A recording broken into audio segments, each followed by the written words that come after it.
സാറേ, ഈ RSSൻ്റെ സമന്വയ ബൈഠക് പാലക്കാട് ആരംഭിക്കുകയാണ്. അപ്പോൾ അതിന് മുന്നോടിയായിട്ട് വരുന്ന വാർത്തകളെന്ന് പറഞ്ഞാൽ RSS BJPക്ക് മേലുള്ള നിയന്ത്രണം കടുപ്പിക്കും എന്നൊരു വാർത്ത വരുന്നുണ്ട്. അതിനകത്ത് എന്തുമാത്രം യാഥാർത്ഥ്യമുണ്ട്? കടുപ്പിക്കാനൊന്നും സാധ്യതയില്ല. ഓൾറെഡി നിയന്ത്രണമൊക്കെ ഉണ്ടല്ലോ. ഇനിയിപ്പം BJP കുതിറി മാറുകയാണെങ്കിൽ BJPനെ അവിടെ ഇട്ട് പിടിക്കണമെന്ന് അവർക്കറിയാം. അപ്പം അതിൻ്റെ പ്രശ്നമില്ല. അത് കുറച്ചും കൂടി ഒന്ന് പുനരാലോചിക്കും കാര്യങ്ങൾ. എന്താ പറയുക, ഒന്ന് ചർച്ചയ്ക്ക് വിധേയമാക്കും, റിവ്യൂ ചെയ്യുന്നത്. റിവ്യൂ ചെയ്ത് കാര്യങ്ങൾ ഏത് രീതിയിൽ മാറ്റങ്ങൾ വരുത്തണം എന്നൊക്കെ ആലോചിക്കും. RSS ഇപ്പോൾ എടുക്കുന്നൊരു സ്റ്റാൻഡ് എന്ന് വെച്ചാൽ, ഇപ്പോൾ RSSനെ സംബന്ധിച്ചിടത്തോളം ഈ പറയുന്ന പള്ളിയും അമ്പലമൊക്കെ കാണിച്ച് ഈ പറയുന്നതിനെ മാതിരി മൊബിലൈസേഷൻ നടത്തി അതിൻ്റെ പുറത്ത് ആളുകൾക്ക് ധ്രുവീകരണം ഉണ്ടായി. അങ്ങനെ RSSൻ്റെ ഗോൾസ് അച്ചീവ് ചെയ്യുക എന്നുള്ള ഘട്ടത്തിൽ നിന്ന് RSS മാറിയിട്ടുണ്ട്. RSS സംബന്ധിച്ച് എല്ലാ സമയത്തും ഒരേ ഗോളൊന്നല്ല, അത് മാറിയിട്ടുണ്ട്. RSSനെ സംബന്ധിച്ചിടത്തോളം അതേതാണ് ഇപ്പോൾ RSSൻ്റെ ഇന്ത്യയിൽ വന്ന നിയന്ത്രണം ഏതാണ്ട് സ്ട്രോങ് ആണ്. അല്ല, ആകെപ്പാടെ തമിഴ്നാട് പോലെയുള്ള ചില പ്രദേശങ്ങളിൽ മാത്രമേ. ഇപ്പോൾ കേരളത്തിൽ തന്നെ നിങ്ങൾ RSSനെതിരെ പറയുമ്പോൾ ആളുകൾ നല്ലൊരു പങ്കും RSS ചിന്താഗതിയുള്ള ആളുകളാണ്. അവർ ഈ മുന്നണി സംവിധാനത്തിൽ എന്തെങ്കിലും ഒരു ചെറിയ പ്രശ്നം വന്നു കഴിഞ്ഞാൽ തന്നെ ഒരു 5 വർഷം കൊണ്ട് അവർ മാറി RSS ആവും. നമ്മൾ സംസാരിക്കുന്ന പല ആളുകളും ഉള്ളിൽ RSS ഉള്ള ആളുകളാണ്. ആളുകൾ അത് ഹിന്ദുക്കൾ മാത്രമൊന്നുമല്ല. അതിന് കാര്യം RSS വളരെ കൃത്യമായി പറയുന്നത് നാഷണലിസ്റ്റ് പെർസ്പെക്റ്റീവ് ഇന്ത്യയിൽ ഒരു വിട്ടുവീഴ്ചയില്ലാതെ മുന്നോട്ട് വെക്കുന്ന RSS ആണ്. അതുകൊണ്ടാണ് RSSനെ പറ്റിയിട്ട് ഇങ്ങനെ പണ്ട് RSS പറഞ്ഞ കുറച്ച് കാര്യങ്ങൾ, ആഭ്യന്തര ശത്രുക്കൾ എന്ന് പറഞ്ഞാൽ അവരെ എഴുതി തള്ളിയ കാര്യങ്ങൾ ആ സാഹചര്യം അനുസരിക്കാതെ മനസ്സിലാക്കാതെ അതിങ്ങനെ രാഷ്ട്രീയക്കാർ പ്രചരിപ്പിച്ചുകൊണ്ടിരിക്കുകയാണ്. അങ്ങനെ പ്രചരിപ്പിച്ചുകൊണ്ടിരിക്കുന്നത് മനസ്സിലാക്കുന്ന ആളുകൾക്ക് അറിയാം അതൊന്നുമല്ല. അപ്പോൾ ആളുകൾ നമ്മൾ ദേശീയ താല്പര്യം മുൻനിർത്തി നമ്മൾ കാര്യങ്ങൾ കാണും, ദേശീയ താല്പര്യം മുൻനിർത്തും. അപ്പോൾ ദേശീയ താല്പര്യങ്ങൾ മുൻനിർത്തുമ്പോൾ നമ്മൾ പറയുമ്പോൾ ചിലപ്പോൾ നമ്മൾ പ്രാദേശികമായ പല വിഷയങ്ങളും നമ്മൾ ഓവർലുക്ക് ചെയ്യേണ്ടി വരും. അപ്പോൾ RSS ഞാൻ കെ.ടി. തോമസ് പറഞ്ഞിട്ടുണ്ടല്ലോ, ജസ്റ്റിസ്. പല ആളുകൾ നിങ്ങൾ സംസാരിച്ചാൽ പേഴ്സണലി സംസാരിക്കും, പല ആളുകളും ഒരു RSS ഉണ്ട്. അപ്പോൾ രാഷ്ട്രീയക്കാർ പോർട്രേ ചെയ്യുന്നതിനപ്പുറത്തുള്ള ഒരു RSSനെ പലരും മനസ്സിലാക്കുന്നുണ്ട്. ഇപ്പോൾ അടുത്ത് മോഹൻജി ഭഗത് എസ്പെഷ്യലി നടത്തിയ പ്രസ്താവനകളെല്ലാം അത്തരത്തിലുള്ളതാണ്. അതായത് എല്ലാ ക്ഷേത്രങ്ങളും ഇത് അന്വേഷിക്കേണ്ട ആവശ്യമില്ല, എന്താ അന്വേഷിക്കണം, ശിവലിംഗം അന്വേഷിക്കേണ്ട ആവശ്യമില്ല, സൂഫി നൈറ്റ് സംഘടിപ്പിക്കണം, ഇവർ നമ്മുടെ സഹോദരങ്ങളാണ് എന്നൊക്കെ പറഞ്ഞിട്ടുള്ള അദ്ദേഹം നടത്തിയ പ്രസ്താവനകളുണ്ട്. അതാണ് RSSൻ്റെ ലൈൻ. അതേ നടപ്പിലാകുകയുള്ളൂ. അത് കഴിഞ്ഞ് BJP വന്നപ്പോൾ 20 വർഷമായി അധികാരത്തിൽ, 10 വർഷമായില്ലേ. ഇതിൻ്റെ കാളപ്പാട് ഡൽഹി കലാപം അല്ലാതെ ഏതൊക്കെ കാര്യം കലാപങ്ങളൊന്നും ഉണ്ടായിട്ടില്ല.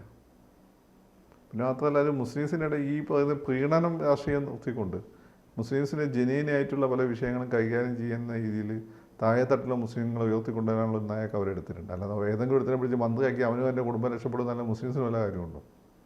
അങ്ങനെ അത് പലരും ചില കൗണ്ടർ ക്വസ്റ്റ്യൻസ് ഈ രാഷ്ട്രീയക്കാരോട് അങ്ങോട്ട് ചോദിക്കാത്തതുകൊണ്ടാണ് അവർക്ക് ഈ നോഷൻ ഉണ്ടാക്കിയത്. അപ്പോൾ സിയോണിസം എങ്ങനെയാണോ ഇസ്രായേലിൽ, ഇപ്പം നമ്മൾ സിയോണിസ്റ്റ് ജൂതന്മാരെയൊക്കെ കുറ്റം പറയും, പക്ഷെ അവർക്ക് ഇന്ന് രാജ്യം ഉണ്ടാക്കി കൊടുക്കാതെ നിലനിർത്തുന്ന സിയോണിസത്തിന് വലിയൊരു പങ്കുണ്ട്.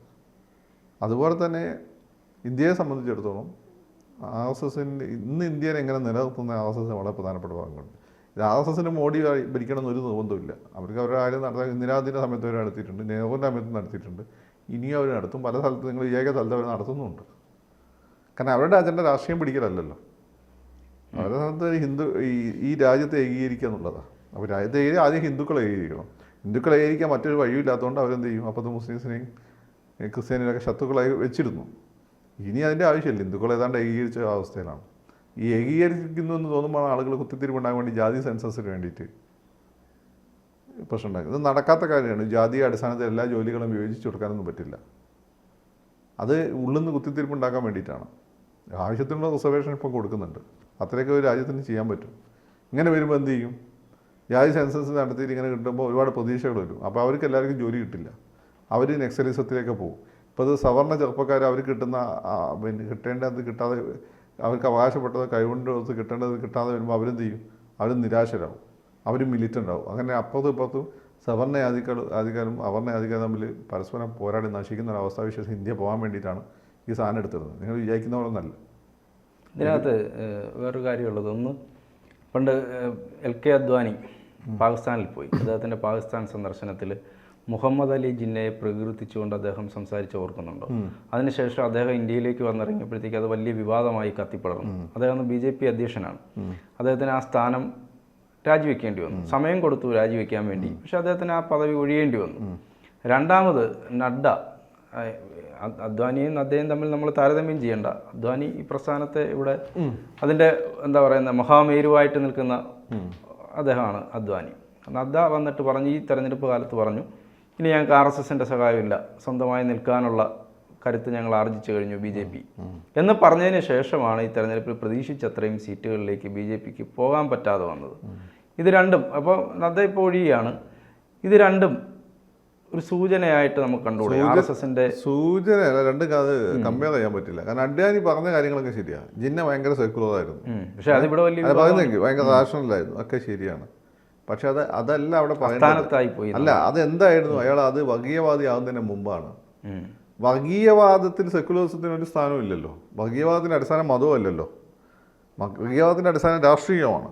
അയാൾക്ക് പ്രധാനമന്ത്രി ആകാൻ വേണ്ടിയിട്ട് ഹിന്ദുക്കളും മുസ്ലിങ്ങളും, അയാൾ മുമ്പ് അത് നിഷേധിച്ച ആളാണ്. ഹിന്ദുക്കളും മുസ്ലിം രണ്ട് നാഷനാണെന്നുള്ളത്, രണ്ട് നാഷനാന്ന് പറയുകയും പാകിസ്ഥാൻ വാദം കൊണ്ട് മാത്രമേ തൃപ്തി അടയുള്ളൂ, ഈ രാജ്യത്തെ വിഭജിച്ച ആളാണ്. അതിൻ്റെ മുമ്പ് അയാൾ എന്തായിരുന്നുവെങ്കിലും നമ്മളെ മുന്നേ അവസാനത്തെ ജിന്നയാണ്. അത് ഈ രാജ്യത്തെ വിഭജിച്ച ഏതാണ്ട് ഒരു 50 ലക്ഷം മുസ്ലിങ്ങളെയും 50 ലക്ഷം ഹിന്ദുക്കളെയും കൊന്നൊടുക്കിയ ഭീകര, ഇന്നും അതിൻ്റെ പ്രശ്നങ്ങൾ നമ്മൾ നേരിട്ടുകൊണ്ടിരിക്കുക.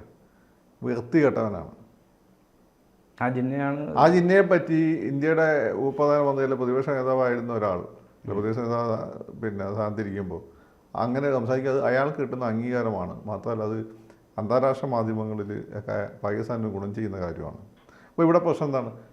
ഇപ്പം എനിക്ക് വേണമെങ്കിൽ അത് പറയാം, ഞാൻ ചരിത്രം പഠിക്കുന്ന ഒരാൾ ഒരു സ്റ്റേജ് എടുത്തിട്ട് ജിന്ന എങ്ങനെയായിരുന്നു, എന്തുകൊണ്ട് ജിന്ന വർഗീയവാദിയായി? കാരണം നെഹ്റു ആണ്. ജിന്ന വർഗീയവാദിയാക്കുന്നത് നെഹ്റുവിന് വലിയ പങ്കുണ്ട്. പക്ഷേ ഞാൻ ഇന്ത്യയിലെ ഒരു മന്ത്രിയാണെങ്കിലും MP ആണെങ്കിലും ഞാനത് പറയില്ല. കാരണം നമ്മുടെ രാജ്യത്തിൻ്റെ നമ്പർ 1 ശത്രുവാണ് ജിന്ന. ജിന്ന ഒറ്റയെടുത്തൻ ബ്രിട്ടീഷുകാരുടെ കയ്യിൽ ആയുധമായിരുന്നുകൊണ്ട് ഉണ്ടാക്കിയൊരു പ്രശ്നമാണ് ഇന്ന് നമ്മൾ കാണുന്ന പല പ്രശ്നങ്ങളും. അവർ എല്ലാവരും ഹിന്ദുത്വവാദികളെ ഉപയോഗിച്ചിട്ടുണ്ട്, സവർക്കറിനെ ഉപയോഗിച്ചിട്ടുണ്ട്, കമ്മ്യൂണിസ്റ്റുകാരെ ഉപയോഗിച്ചിട്ടുണ്ട്, സോഷ്യലിസ്റ്റുകളെ ഉപയോഗിച്ചിട്ടുണ്ട്, എല്ലാവരും അവരുടെ താല്പര്യത്തിൽ ഉപയോഗിച്ചിട്ടുണ്ട്.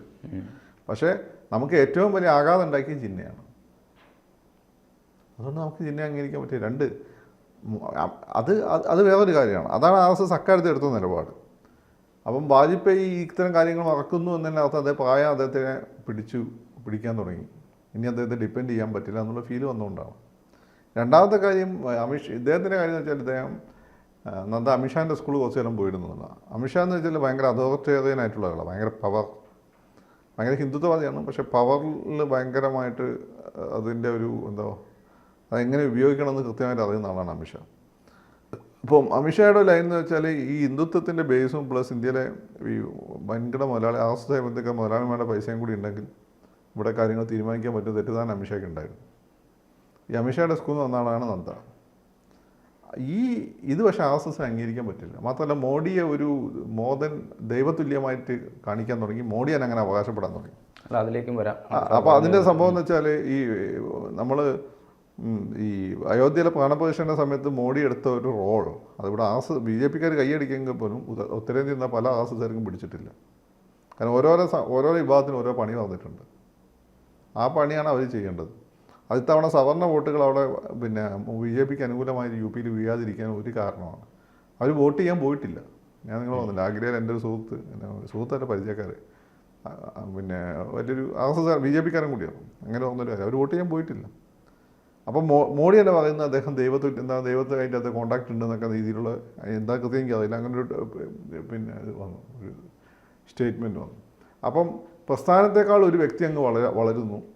ബിസിനസ് ലോബികളെല്ലാം തന്നെ കൂടെ നിൽക്കുന്നു. അപ്പോൾ RSSന് വേണ്ട എന്ന രീതിയിൽ ഞങ്ങൾ ഇൻഡിപെൻഡൻ്റ് ആയി എന്ന രീതിയിൽ ഇവർ തന്നെ പറയും. അതങ്ങനെ പറയേണ്ട ആവശ്യമില്ല. RSS ആഗ്രഹിക്കുന്ന അവിടെ കൂടെ നിൽക്കുന്ന എല്ലാ സംഘടനകളും ഇൻഡിപെൻഡൻ്റ് ആവണമെന്നാണ്. ഇൻഡിപെൻഡൻ്റ് ആവണമെന്ന് പറയുന്നത് മക്കളൊക്കെ വലുതായി കാണാൻ അച്ഛനെ ആഗ്രഹിക്കുന്നത്. അപ്പോൾ ഇനി എനിക്ക് അച്ഛൻ ആവശ്യമില്ല എന്ന രീതിയിൽ അച്ഛൻ്റെ പറയുന്നത് കേൾക്കാതെ പെരുമാറാൻ വേണ്ടിയിട്ടല്ല, മറിച്ച് അവരൊക്കെ സ്വന്തം കാലിൽ നിൽക്കണം.